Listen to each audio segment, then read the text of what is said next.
Ashley Thompson was 25 years old, and most days the world didn't see her.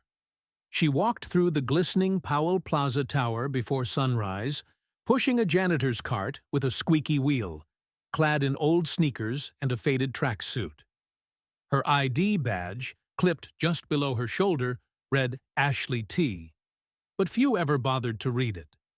The 41-story skyscraper in downtown Denver was home to Sterling Tech, a billion-dollar tech and energy conglomerate that stretched its influence far beyond Colorado. The tower shimmered in glass and arrogance. From afar, it looked like it could pierce the sky. Inside, it smelled of power, polish, and quiet dismissal, especially for people like her. Ashley knew every inch of the place.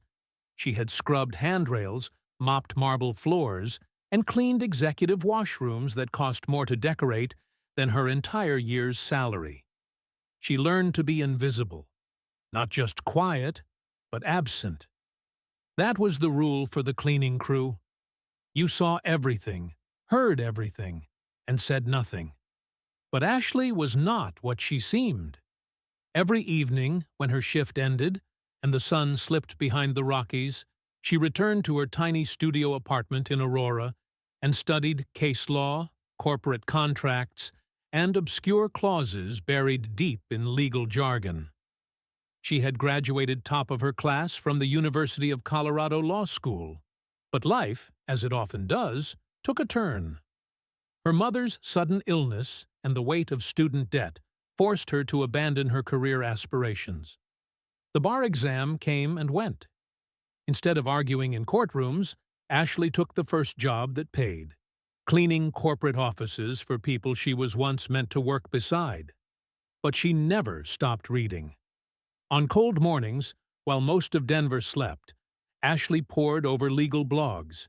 She'd print out case summaries, mark them up during her coffee break, and file them in an old blue folder she always kept near. It was her secret, her small rebellion against the world's underestimation.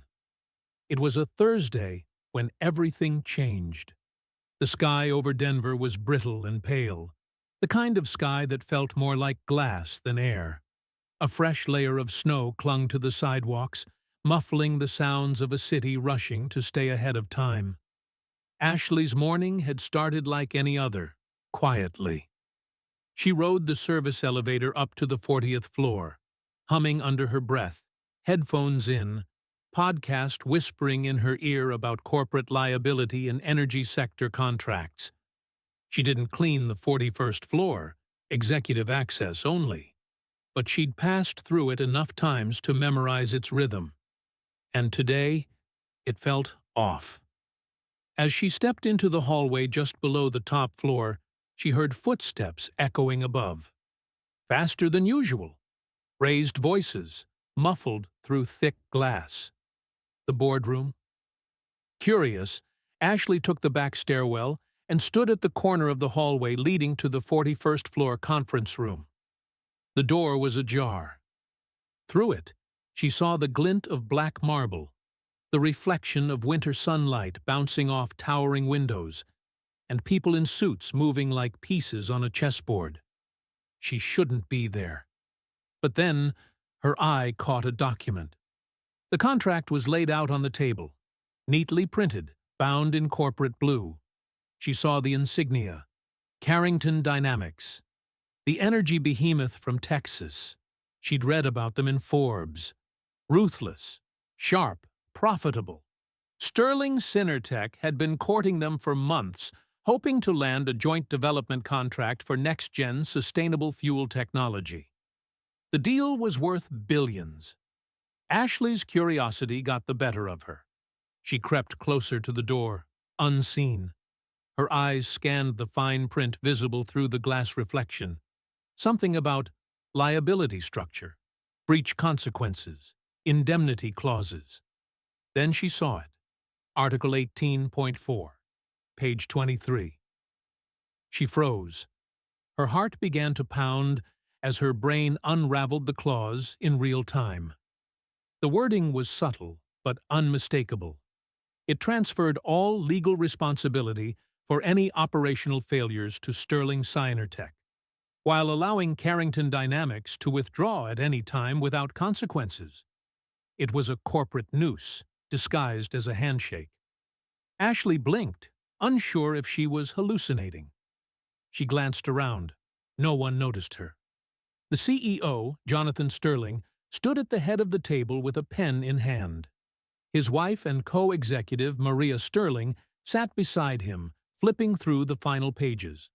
The CFO, Alan Cooper, was nodding toward the legal team, ready to proceed. And not a single soul had seen what she just saw. Ashley's hands trembled as she reached into her side pocket and pulled out a notepad she used for supplies. She scribbled a note. Page 23. Article 18.4. Unilateral withdrawal. Complete liability transfer. Her handwriting shook, but her mind didn't. She took a step forward, then paused. She wasn't a lawyer. She was a cleaner. And if she walked into that room, if she spoke up, they would laugh, or worse, fire her. She was trespassing on corporate sanctum.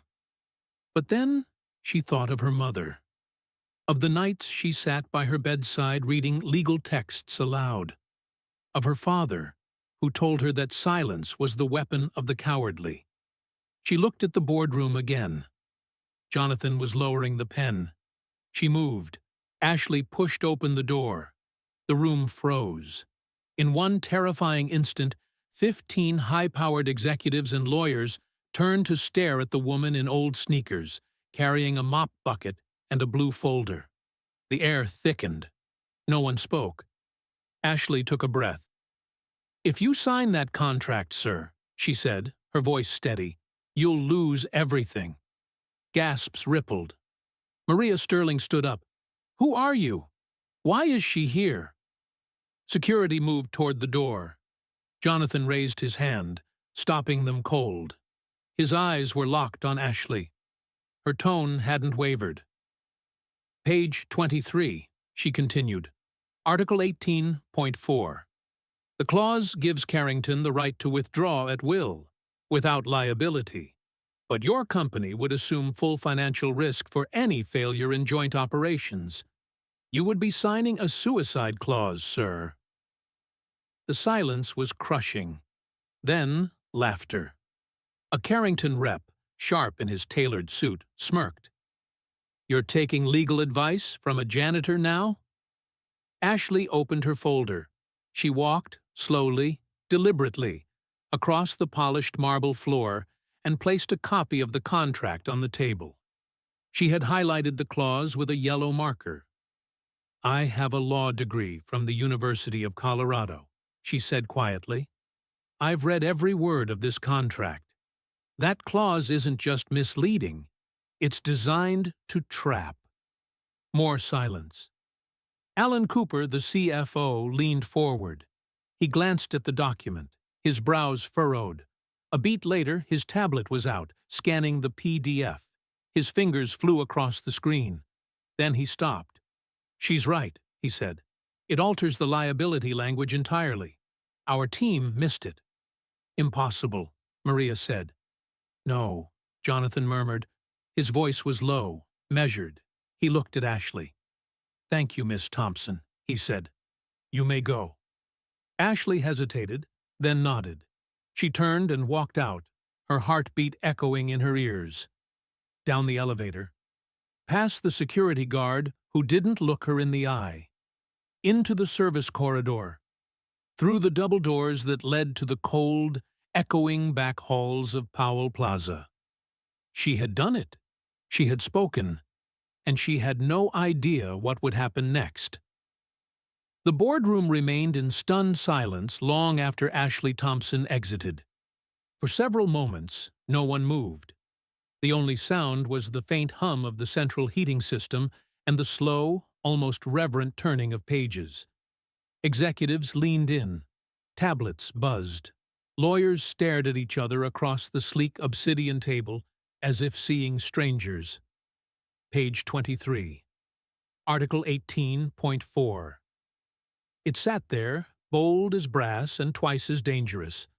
Legal quicksand beneath a foundation no one had thought to question.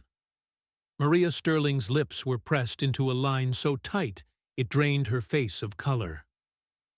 "This is absurd," she said at last, almost to herself. "We had this vetted. Twice." Alan Cooper, the CFO, said nothing. His fingers danced across his device, pulling up reference files, emails, clause analyses, anything to explain how such a glaring vulnerability had passed undetected. He found nothing. "The janitor," muttered one of the Carrington representatives, an older man in a gray suit with gold cufflinks. His voice was dripping with contempt. "This is what your company's come to, Jonathan? You're going to cancel a multi-billion-dollar deal because a cleaning woman says boo?"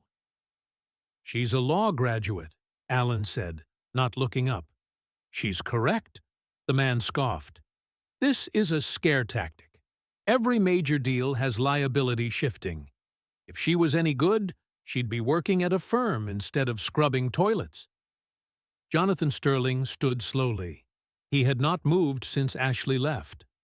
His hand still hovered over the place where the contract sat moments ago. He withdrew it now, fingers curling inward. Then, without speaking, he walked to the far end of the table, picked up the contract, and held it to the light. Behind him, Denver's winter sun bounced off the snowy streets below. "It's deliberate," he said, voice calm, almost curious. "This clause is buried, ambiguous, and it's placed at the exact point in the contract where reader fatigue typically kicks in." "You're stalling," said another Carrington lawyer. "I'm rereading," Jonathan replied. "If you don't like it, you can leave." The room stilled again. Alan looked up from his tablet. "We could sue, if this had gone through and we found out later. But we would have lost billions in litigation, and investor confidence by then." Maria rubbed her temples. "Why didn't legal catch this? Why didn't I catch this?" No one answered, because the answer was simple and humiliating. Everyone trusted the glossy surface. No one read the fine print. Everyone relied on the prestige of Carrington Dynamics, the confidence of their lawyers, the comfort of mutual benefit. Except Ashley Thompson. The room began to shift now, subtly. Lawyers exchanged hushed whispers. Phones lit up. Executives rose to check data. The Carrington team conferred in tight, hostile clusters near the window. Alan tapped his stylus on the desk in rhythmic beats. Maria stared at the contract like it was a traitor. But Jonathan was still reading. Finally, he placed the contract down, folded his hands behind his back, and turned to the room. "We're not signing," he said. Gasps again. "Jonathan, you don't have authority to cancel a vote unilaterally," Maria snapped. "We have board protocol." "And I'm exercising executive discretion," he replied. "I'll call a full session to explain. For now, this deal is off the table." One of Carrington's top attorneys, a woman named Janice Creel, slammed her briefcase shut. "You'll regret this. We gave you access to cutting-edge fuel conversion systems, proprietary AI cores, and years of joint IP. Do you really want to kill all of that over a janitor's paranoia?" "She saw what none of you did," Jonathan said, "and she had the spine to speak." Silence again. Maria turned to Alan, eyes wide. "We can still renegotiate, right?" Alan shook his head. "Not without a major overhaul. This clause colors everything. If it's here, who knows what else is buried." The Carrington team began gathering their belongings. The energy in the room soured into cold hostility. For Carrington, it was more than a failed deal. It was embarrassment.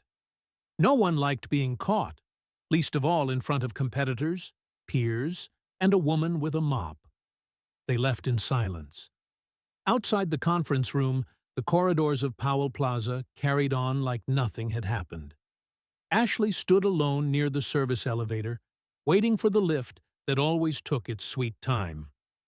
Her breathing had finally returned to normal, though her palms still sweated inside her jacket pockets. She felt hollow, like someone who had just jumped from a cliff and survived the landing, but wasn't sure if the fall was over. She didn't know what would happen next. Would she be fired? Applauded? Ignored? She checked her phone. Nothing. When the elevator finally arrived, she stepped inside and let the doors close around her, blocking out the tower's glittering corridors. Her reflection stared back from the brushed steel, hair pulled back, eyes wide, folder clutched tight. She had spoken. She had been heard. And now the wait began. Back upstairs, chaos rippled through the legal department. Ashley's name had become a whisper that grew louder with every passing minute. She's what? A janitor, but with a law degree. No, this can't be right. Who let her in the room? She didn't let herself in. She was there, on purpose or not. It doesn't matter now. I heard she highlighted the clause herself. Where's the head of legal? On vacation, still in Zurich. And who missed the clause? Everyone. Jonathan sat in his office now, the entire contract laid out on the massive walnut desk. Beside it sat Ashley's highlighted copy. He flipped between the two. The contrast was striking. The original contract was clinical, cold, and slick, designed for gloss, not clarity. Ashley's copy had notes in the margins, cross-referenced statutes, underlines, a paragraph pointing out how the clause could be interpreted under two conflicting precedents, and one sentence written in pen at the bottom: "This can destroy everything." He leaned back in his chair, eyes tracing the ceiling. How had she ended up here? Why hadn't she been noticed before? Jonathan wasn't the kind of man who let things slide. He had built Sterling Signertech from the ground up, but over the years he had become reliant on systems, on filters, on the layers between himself and the real world. Perhaps, somewhere along the way, he had stopped seeing people, but Ashley had reminded him of something raw, dangerous, valuable: courage. The next day, Ashley was scheduled for a night shift, but when she arrived at the employee entrance, a man in a black suit met her with a simple message. "You're being asked to report to the 41st floor." Ashley blinked. "Why?" "I wasn't told." Nerves coiled in her stomach. She stepped into the elevator, folder still in hand, and watched the numbers rise. 27, 32, 36, 39, 41. When the doors opened, she half expected security to be waiting. Instead, she found Jonathan Sterling. He stood at the window, facing the mountains, arms crossed behind his back. He turned as she entered. "Miss Thompson," he said, "please, come in." She stepped inside cautiously. He gestured to a chair. "I read your notes," he said. "All of them." Ashley said nothing. "You saved this company from a catastrophic mistake." She nodded stiffly. "I didn't do it for credit. I just couldn't stay silent." "I know." He walked toward his desk, picked up her copy of the contract, and held it up. "This should have been caught by a dozen highly paid people. None of them saw it. You did." She felt her throat tighten. Jonathan studied her, eyes sharp. "Tell me something, Miss Thompson. Why are you cleaning floors with a law degree from one of the best programs in the state?" She hesitated. "My mother got sick. I had to work. And then it just became life. I needed money more than ambition." He nodded slowly. "I've reviewed your transcripts, top of your class, brilliant legal analysis, real-world logic, and a humility none of our attorneys seem to possess." Ashley looked down. I didn't mean to embarrass anyone. You didn't. You reminded us what sharpness actually looks like. He paused. I want to offer you something. Ashley looked up, heart thudding. Jonathan walked to the window, then turned. We need a new kind of voice in this company. Someone who sees what others miss. Someone who knows what's real beneath all the polish. You've already saved us once. I don't believe in wasting talent. Ashley stared. I'd like to offer you a position as our chief legal advisor. The words didn't register. I'm sorry? She asked. No probation, no corporate theatrics. Just a desk, a title, and the authority to make a difference. You in? Her breath caught. Her knees felt weak. I think so, she whispered. He smiled. Then, welcome to the 41st floor, counselor. Ashley Thompson stood before the door of her new office. Wide, glass-paneled and rimmed in brushed aluminum. Her name hadn't yet been etched on the placard, but her reflection hovered where it would soon appear. Ashley Thompson, Chief Legal Advisor. It still didn't feel real. She reached for the handle and stepped inside. The room was twice the size of her entire apartment. Floor-to-ceiling windows faced the snow-capped Rockies, while sleek walnut furniture gleamed beneath recessed lights. A new MacBook sat on the desk, unopened, beside a folder marked Confidential. A vase of white orchids perched on the side table. A quiet welcome from someone in HR, probably. Ashley didn't sit immediately. She circled the room slowly, taking it in. The bookshelf stacked with law reviews, the framed photo of Sterling Signer-Tech's original headquarters, the private door to a side conference room. Every detail screamed power, precision, and distance. This wasn't just a new role. It was an entirely different world. From mop buckets to legal memos, from ignored to impossible to ignore, Ashley had jumped class, culture, and command chain in under 48 hours. But not everyone was ready for that. By noon, whispers buzzed across every floor of Powell Plaza. The cleaning crew stared in stunned silence when they saw Ashley step off the executive elevator in a blazer and heels.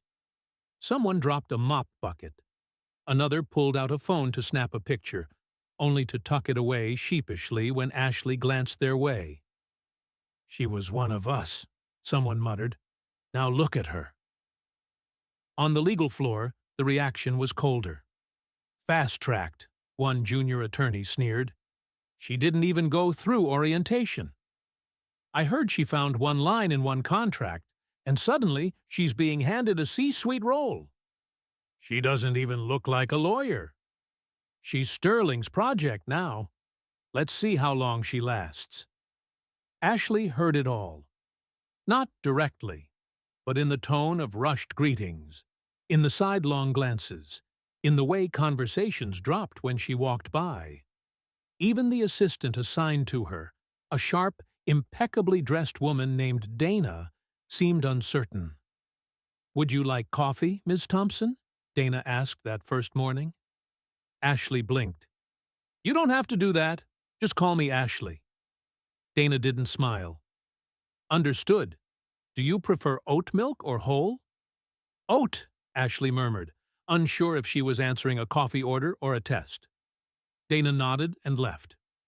No smile, no judgment. Just an air of, we'll see.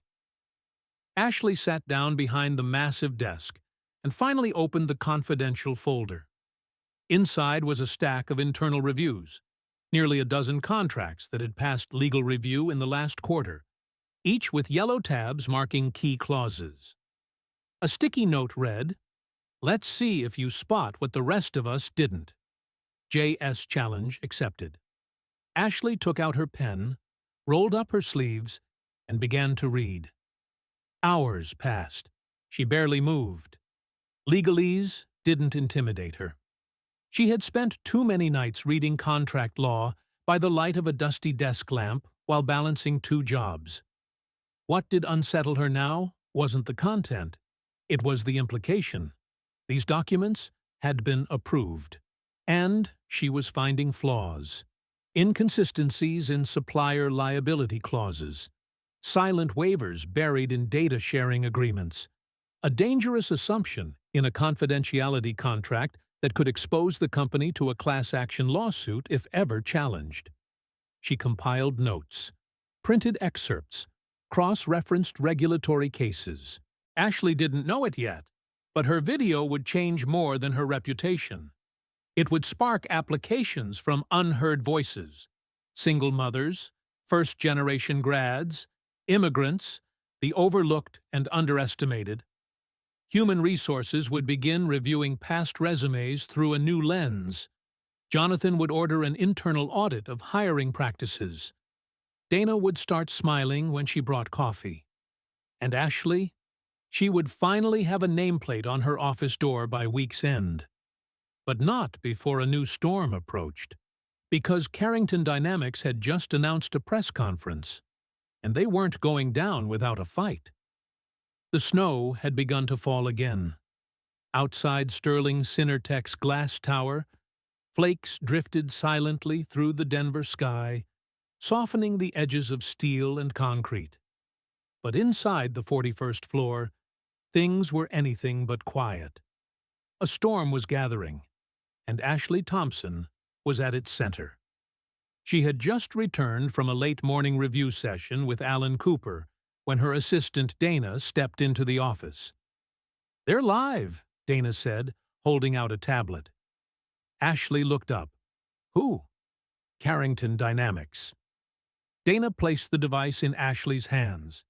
A news feed played across the screen. Podiums, microphones, and a row of suited executives seated behind a banner that read, "Carrington Dynamics, a legacy of innovation." At the center stood Michael Carrington III, heir and CEO, flanked by his legal and media teams. Ashley recognized the tone instantly. Corporate theater. But this wasn't routine damage control. This was counterattack. Sterling Synertech has recently mischaracterized terms from a preliminary contract, Carrington was saying, his jaw tense. Let me be clear. At no point did Carrington Dynamics attempt to deceive or mislead. All draft language was presented in good faith and in alignment with industry standards. Ashley felt her stomach tighten. Carrington's voice dipped, cold and calculated. Furthermore, the narrative being circulated by Sterling's leadership, involving an unvetted individual with no senior legal standing, is not only irresponsible, it's defamatory. A screen behind him flickered, showing a still image from Sterling's internal video. There was Ashley, sitting under studio lights, telling her story. Carrington pointed at it. "We will not allow our reputation to be weaponized by misinformation. Legal action is being considered." Gasps rippled through the media room. Ashley set the tablet down. Dana was already pacing. "They're going after you directly." Ashley exhaled slowly. "They're going after us." Within the hour, Ashley was in Jonathan Sterling's office, seated across from the man who had once raised his hand to silence a boardroom, and now sat silent himself. On the table between them were legal briefs, media statements, and a letterhead marked Carrington Dynamics, Notice of Pending Litigation. "They want to sue us," Jonathan said, tapping the letter, "for breach of NDA, defamation, and reputational damages." Ashley nodded. "They're playing offense, hoping we flinch." Jonathan leaned back, eyes sharp. "Should we?" "No," she said. "But we have to be careful. They've got decades of legal muscle behind them. This isn't about the contract anymore. It's about silencing what I represent." He looked at her. "What do you mean?" Ashley laced her fingers.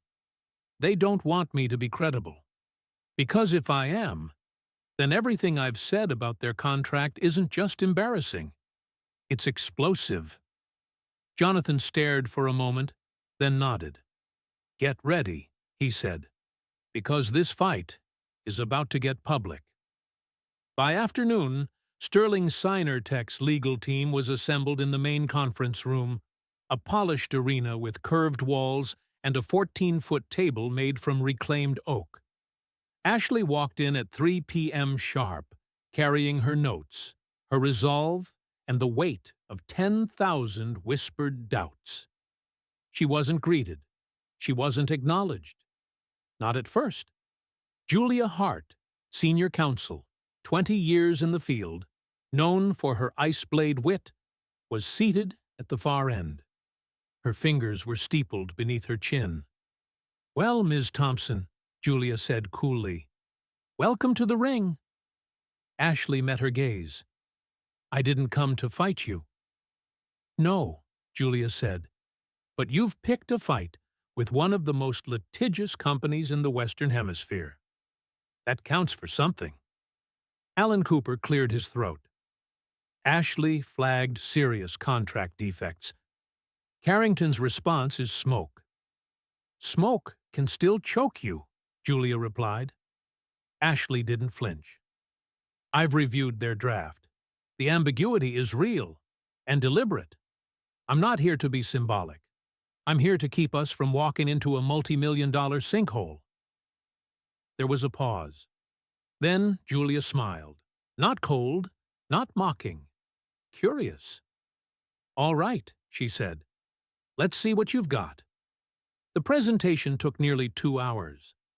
Ashley walked them through every red flag clause, every precedent, every piece of case law showing how similarly structured contracts had been used and weaponized in prior litigation.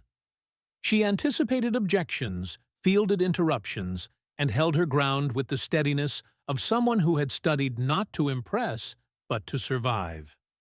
By the end, even Julia Hart was leaning forward. "Do you have documentation proving they concealed these terms in revisions?" she asked. Ashley pulled out a printed email chain. Metadata from their revision software. They backdated clause modifications. Gasps rippled around the table. Julia held up the document, then turned to the others. "This isn't a janitor who got lucky," she said.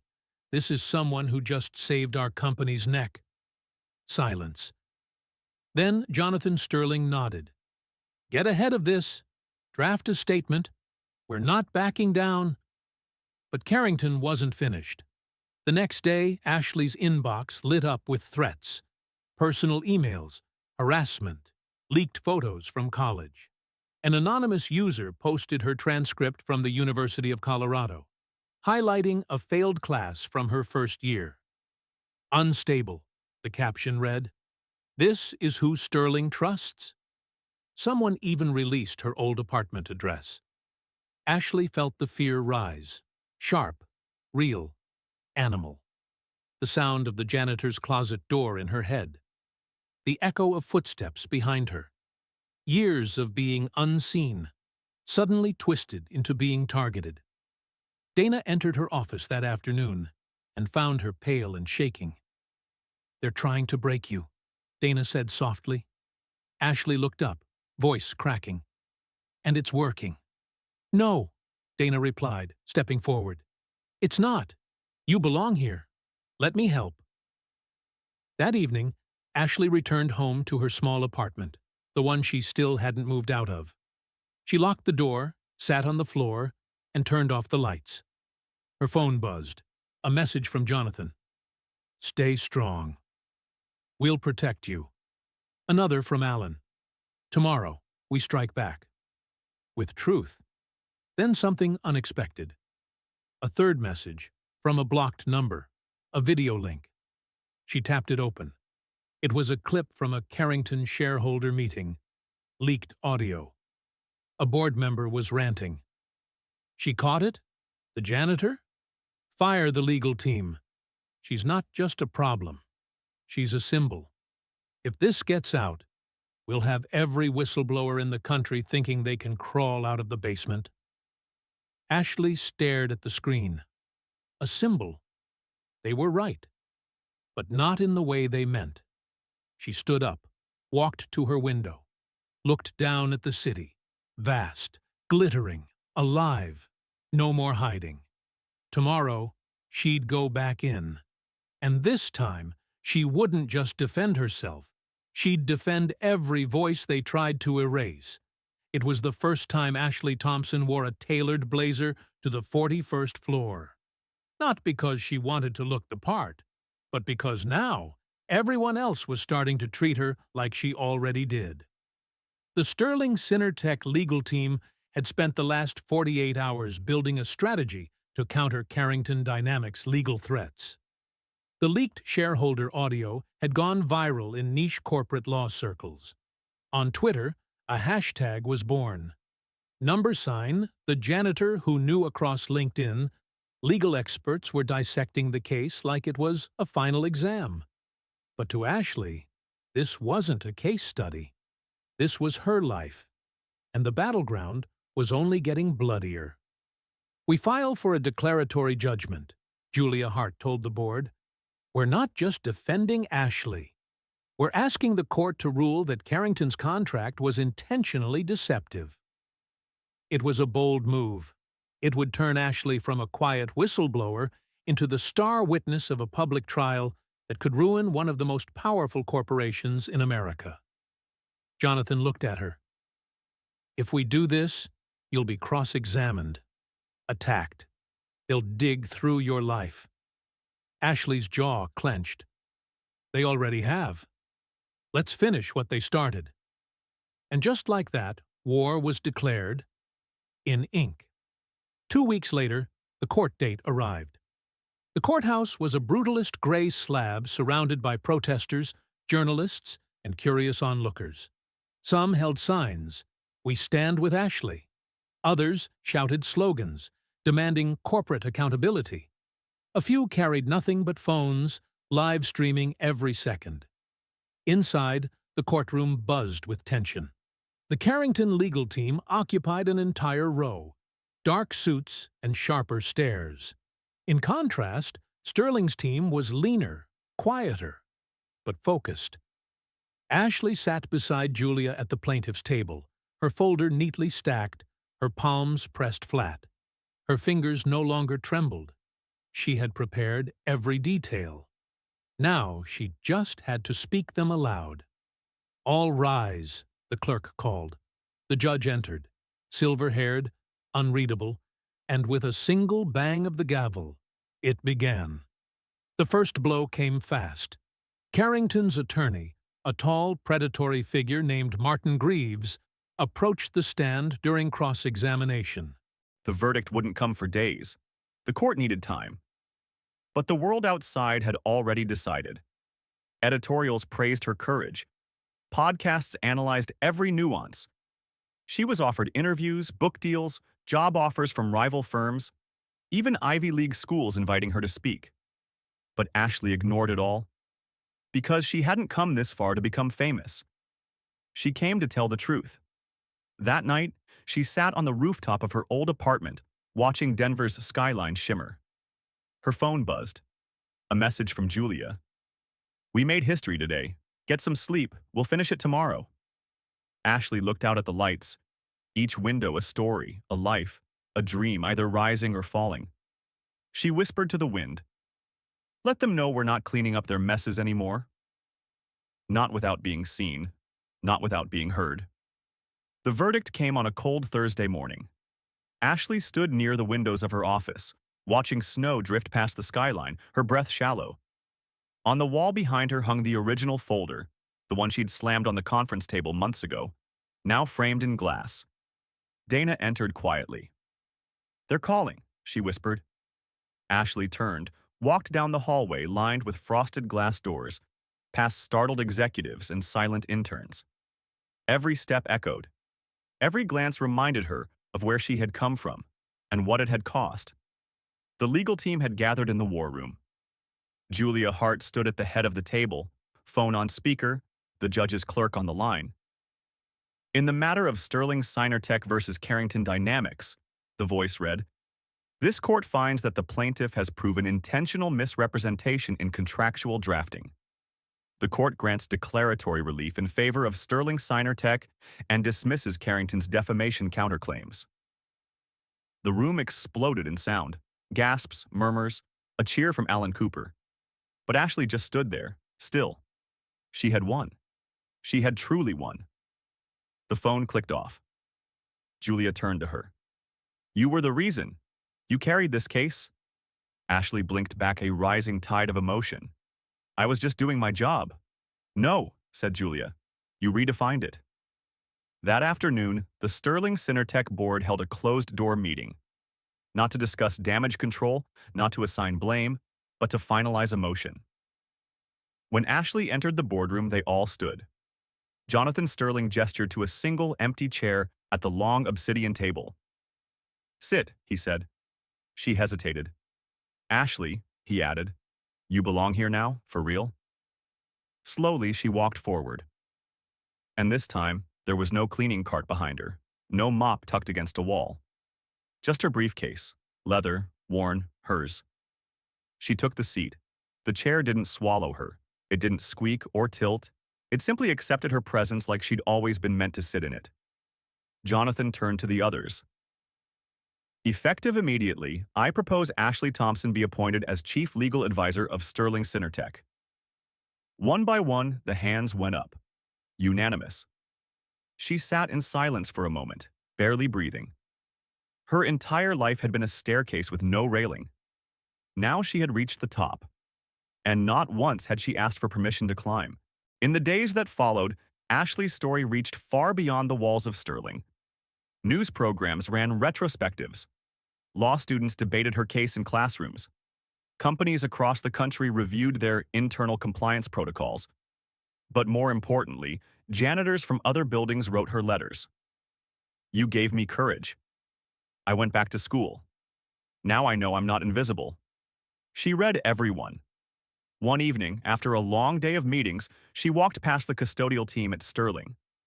A man she barely knew nodded at her with pride. "Still one of us," he said. She smiled. Always. 3 weeks later, Ashley received an invitation she never expected. Keynote speaker, Columbia Law Symposium. Topic: Corporate Ethics, Power, and the Invisible Employee. When she stepped onto the stage in New York City, the room went silent. She didn't open with a quote or legal theory. She opened with a memory. "I used to clean under conference tables. I knew what brands of shoes the executives wore because I was always beneath their feet. No one asked me what I thought. No one looked me in the eye. But I listened. I learned. And when it mattered most, I spoke." The applause that followed didn't just acknowledge her voice. It welcomed it. She had fought a giant. She had won. And now, she was more than the woman who had stopped a billion-dollar disaster. She was the voice that corporations could no longer ignore. Back in Denver, Ashley stood once again outside Powell Plaza. Not with a cleaning cart, but with a tablet in hand and a future in motion. A bronze plaque near the entrance had recently been updated. Sterling Tech, innovation, integrity, inclusion. And beneath that, a single engraved line. "In honor of Ashley Thompson, who reminded us to look closer." She smiled, then turned and walked back inside. This time through the front door.